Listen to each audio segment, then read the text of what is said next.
Hello friends, welcome to my mini blog. आज सकाल सकाल उठी जाइली बिकज मते ऑफिस जीवा थिला एंड ऑफिस रे किछ इंपोर्टेंट डिस्कशन हबार थिला तो तार गोटे स्ट्रेस थिला। ऊपर से हैदराबाद जो गरम लाइन जीवा आसिया कला बेलକୁ बहुत मुश्किल होची, सेटा अलग स्ट्रेस थिला। एमती भाभी भाभी अध घंटा पर ऑफिस पहुंच जाइली और रियलाइज करथिली कि मते जोटा दरकार थिला मते सेटा मिलिनी और जोटा कि मते बहुत सैड कर देथिला। बट इट्स ओके, हम प्लान हिसाब से सब चललेनी तो वी शुड मूव ऑन।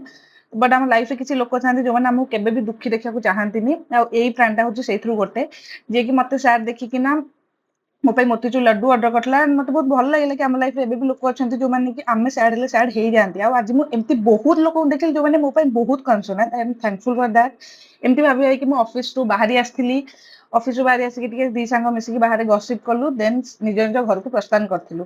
ଘରକୁ ଆସିଲା ପରେ ଆଜି କିଛି ରୋଷେଇ କରିବାକୁ ଇଚ୍ଛା ହେଲାନି ତ ସିମ୍ପଲ ଡାଲ ମଖନି ଅର୍ଡର କରିଦେଇଥିଲି। କହିଲେ ଆଜି ଟିକେ ଭଲ, ଆଟଲିଷ୍ଟ ଦିନଟା ଭଲ ଗଲାନି, ଆଟଲିଷ୍ଟ ଶାନ୍ତିରେ ଟିକେ ଭଲ ଖାଇ ତ ପାରିବି। ଏଇ ଭାବିକି ମୁଁ ଖାଇବା ଅର୍ଡର କରିଦେଇଥିଲି। ପେଟେ ଖାଇ ଦେଇକି ଦେନ୍ ଡାଇରେକ୍ଟ ଯାଇକି ଶୋଇ ପଡିଲି ମୁଁ।